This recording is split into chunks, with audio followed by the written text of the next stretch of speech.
Մենք վերադարձանք եւ ժամանակն է ներկայացնելու մեր շատ տաղանդավոր հյուրերին։ Դարձյալ Got Talent Հայաստանի մասին ենք խոսելու։ Մենք հրավիրում ենք մեր տաղավար մարդկանց, ովքեր բավականին երկար ճանապարհ են արդեն անցել նախագծում եւ պայքարում են առաջինը լինելու համար։ Մեր տաղավարում է Նոր Գեղի արվեստի դպրոցի երգչախմբի խմբավար Գոհար Ավետիսյանը, Տիգրան Մկրտչյանը եւ Դավիթ Ոսկանյանը։ Բարի առավոտ բոլորին։ Բարի առավոտ, շնորհակալություն այս առօրը մեզ հետ սկսելու համար։ Եկեք գանք ամենասկզբից։ Ինչպես որոշեցիք մասնակցել Got Talent Հայաստանի, ինչպես հայտագրվեցիք եւ ինչպիսի սպասելիքներ ունեք սկզբում եւ ինչ սպասելիքներ ունեք հիմա։ Եկեք սկսենք ձեզնից, Դավիթ։ Ումից սկսենք, Դավիթ։ Նախ շնորհակալություն հրավերի համար, ողջունում եմ ձեզ բոլորիդ։ Ամեն ինչ սկսվել է, ես լրիվ անտեղյակ մորքուրս զանգահարեց ու ասեց, որ նման մրցույթ կա եւ գնամ գրանցվեմ։ Մի քանի օր հետո Արմեն Ադոնցը ինձ զանգեց, ինձ էլի տեղեկացրեց, որ ես գնամ մասնակցեմ։ Այդ երկու մարդկանց խորհրդով ես սկսեցի մասնակցել, գրանցվեցի։ Իսկ ինչ սպասելիքներ ունեիք սկզբում եւ հիմա, արդյոք արդարանում են սպասելիքները։ Պատկերացնում եք, որ կհասնեք արդեն կիսաեզրափակիչ փուլ։ Ճիշտն ասած, այդպես չէի մտածում մինչև ուր կհասնեմ, բայց համատեղել եմ օգտակարը հաճելիի հետ։ Դա ինչպես եք ներկայացրել, ինչ հնարքներ եք ներկայացրել այս փուլերի ընթացքում։ Այս փուլերի ընթացքում ուժային էքստրեմալ եւ յոգային վերաբերվող հնարքներ։ Ամենաէքստրեմալը ո՞րն է եղել։ Ես կհիշեմ, Նելի կներեք, ես կհիշեմ, մենք նկարահանում էինք եւ Դավիթը քաշեց գնացք։ Մետրոյի 2 վագոն քաշեց նույնիսկ։ Այո։ Եվ դանակով։ Սուր դանակը կոկորտից դրված, այդ ժամանակ 2 վագոն եմ քաշել, բայց հետագայի համար ես պահել էի, որ 3 վագոն, քանի որ 3 վագոնը արդեն գրանցված է դյուցազնագրքում որպես ռեկորդ 98 տոննա կշռով։ Հրաշալի, հրաշալի։ Տիգրան, դուք ինչ կպատմեք։ Դե սկզբից ես նույնպես անտեղյակ էի այս նախագծից եւ միտքը ինձ տվեց մեր երաժշտական դպրոցի տնօրենը, որպեսզի մասնակցեմ այս նախագծին։ Ճիշտն ասած, ի սկզբանե չգիտեի, թե սովորական դուդուկ նվագող 5-րդ դասարանի տղան ինչ պետք է անի այս նախագծում եւ գրեթե սպասելիք չունեի, բայց եթերով երևալու համար եւ փորձ ձեռք բերելու համար որոշեցի մասնակցել։ Ի սկզբանե, ինչպես ասացի, ոչ մի սպասելիք չունեի, բայց առաջի փուլն անցնելուց անմիջապես հետո իմ կյանքը փոխվեց։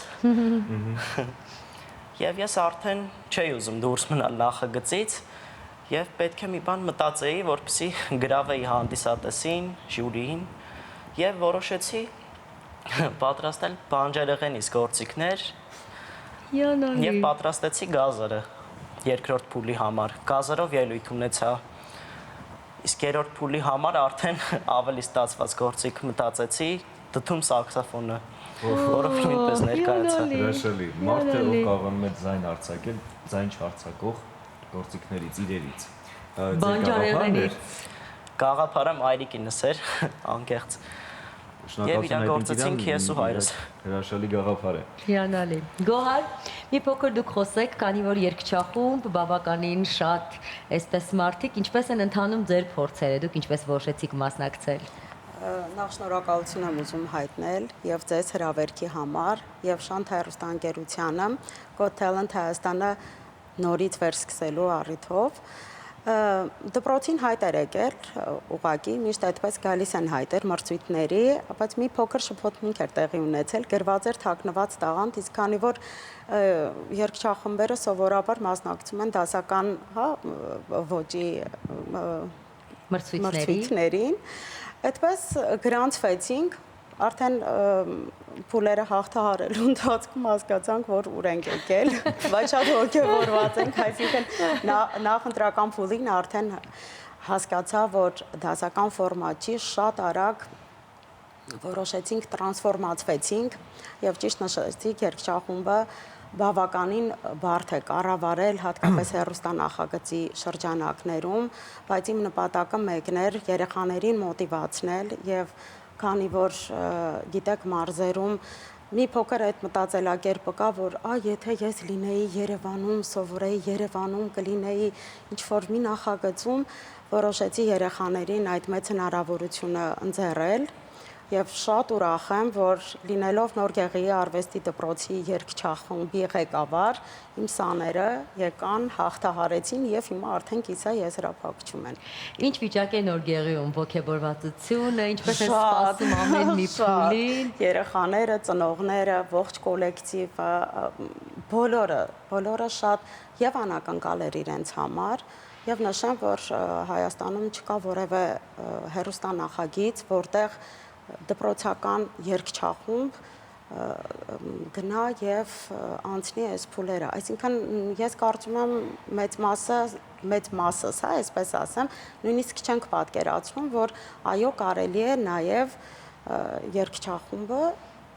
մասնակցություն ունենալ նաեւ հեռուստանախագծերի, իհարկե բարդությունները ես հիմա հասկանում եմ։ Հետո երեխաներն էլ փոքր են, 6-ից 14 տարեկան երեխաներ են, այնտեղ փոքրեր ունենք օտար լեզվով երգերը իրենց համար խնդիր է, բայց մայրիկները ջանասիրավոր սովորեցնում են, միահամուռ ուժերով հաղթահարում ենք։ Հրաշալի է, խոսեցիք դժվարություններից, դուք բոլորդ հատել եք կիսաեզրափակիչ փուլի շեմը։ Դա ահռելի մեծ ճանապարհ է, որի ընթացքում լինում են թե հաջողություններ, թե պարտություններ, թե դժվարություններ եւ հիշարժան պահեր։ Կխնդրեմ բոլորդ հիշեք մի քանի դրվագ, որը առանձնահատուկ հիշվել է ձեզ համար եւ մի քանի դեպք, երբ մի փոքր բարդ է թվացել, բայց միևնույն դուք հաղթահարել եք։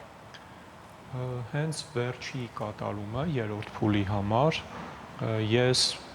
տանը մշակել էի բավականին, տանը նորմալ ստացվում էր, բայց բեմում հնարքներից մեկը չստացվեց, այնպես որ դա կարող եմ Կնշեք, նշել։ որ հնարքի մասին էր խոսքը։ Վերջում աղյուսներ էի դրել եւ պետք է այնպես հարվածեի, որ տակինը կոտրվեր, բեմում չստացվեց։ Իսկ ինչ ստացվեց։ Բոլորը կոտրվեցին։ Հա, բոլորը կոտրվեցին, ես նաև դրա երկրորդն էի պատրաստել, որ էլի շարեցի, արդեն ձուն բռնած, հավի ձուն, սովորական, խփեցի այնպես, որ կոտրվի, բայց հավի ձուն չկոտրվի։ Դա ստացվեց, բայց ցավոք այդ մի համարը, որ տակինը պետքա կոտրվեր, չստացվեց։ Ոչինչ, տեղը կհանեք։ Ես երբեք չեմ հանձնում։ Դավիթ, այ կիսաեզրափակչի համար ինչ համար եք պատրաստել, չէ՞ որ սա կարծես թե նախավերջին փուլն է եւ լավագույն, այսինքն արդեն ներկայացումներն էր պետք ցույց տալ այս փուլերում։ Թող լինի անակնկալ, նախ թող անցնեմ եւ ունենք ոչ մրցույթային կատարում, դա էլ թող լինի անակնկալ, որպեսզի հետաքրքիր լինի։ Մենք կարող ենք եւս մեկ անգամ հիշեցնել մեր հեռուստադիտողին, որ ամսի 31-ին ենք մենք դիտելու արդեն ձեր կիսաեզրափակիչ, որտեղ ձեր մասնակցությունն է լինելու։ Կարող ենք խոսել, թե դուք ինչ եք պատրաստել կիսաեզրափակչի համար։ Ինչպես եք պատրաստվել։ Ես ասեմ, որ հունիսի 5-ի համար, այսինքն համերգային ելույթի համար ունենք համագործակցություն, բայց չեմ բացի փակագծերը։ Իսկ կիսաեզրափակչի համար, ինչպես Դավիթը նշեց, երբ որ կանցնենք, արդեն մի փոքր կբացահայտենք, բայց պատրաստվում ենք ակտիվ։ Իսկ Տիգրան, ձեր պարագայում կարող ենք ասել, որ որևիցե հետաքրքիր բանջարեղեն է մուտք գործելու բեմ։ Այո, Բանջարեղեն թե միրգ։ բանջարեղեն։ Բանջարեղեն։ Բայց չենք նշի անունը, որ գաղտնիք մնա եւ մարդիկ սպասեն, չէ՞։ Այո։ Իդեպ սա շատ լավ քայլ է եւ եթե դուք կարողացել եք մի քանի բանջարեղենից ստանալ որոշակի գործիքներ, կարծում եմ, որ կարելի է այս պրոյեկտից հետո նաեւ այսպես փոքրիկ բենդ հիմնել եւ յուրաքանչյուրը նվագի, ինչպես նշեցիք, մեկը գազարի վրա, մյուսը դդումի վրա, ինչպես նշեցիք, սա կլինի շատ հոյակա պրոյեկտ եւ կարծես թե առաջինը ամբողջ աշխարհում։ Եվ ես ու Նելին նույնպես կարող ենք օգնել ձեզ։ Մենք կարող ենք երգել մեր ձայնով։ Եթե իհարկե ինչ-որ մի բան կհորինեք մեզ համար, որ մեր ձայնը այդ գործիքի միջով դուրս գա, մենք մեծ սիրով կմիանանք ձեր բենդին։ Եթե հնարավոր է, որևէ միրգ լինի։ Կմտածեմ այդ ուղղությամբ։ Շնորհակալություն։ Բոլորիդ մաղթում ենք հաջողություն։ Մենք շատ այսպես ուշի կհետևենք եւ կտեսնենք, թե ովքեր են հաղթողները, բայց ուզում ենք անպայման արդեն իսկ շնորհավորել ձեզ։ Մեր շնորհավորանքները փոխանցեք նաեւ երեխաներին, նրանց ծնողներին, քանի որ սա շատ մեծ ձեռքբերում է եւ ամբողջ քաղաքը արդեն ճանաչում է ձեզ, հետևում է եւ վստահ եմ, որ դուք ունեք շատ ու շատ երկրպագուներ։ Շնորհակալություն։ Ձեզ հաջողություն ենք մաղթում։ Հաջողություն, շնորհակալություն։ Իսկ հիմա Գովազ Շանթի եթերում։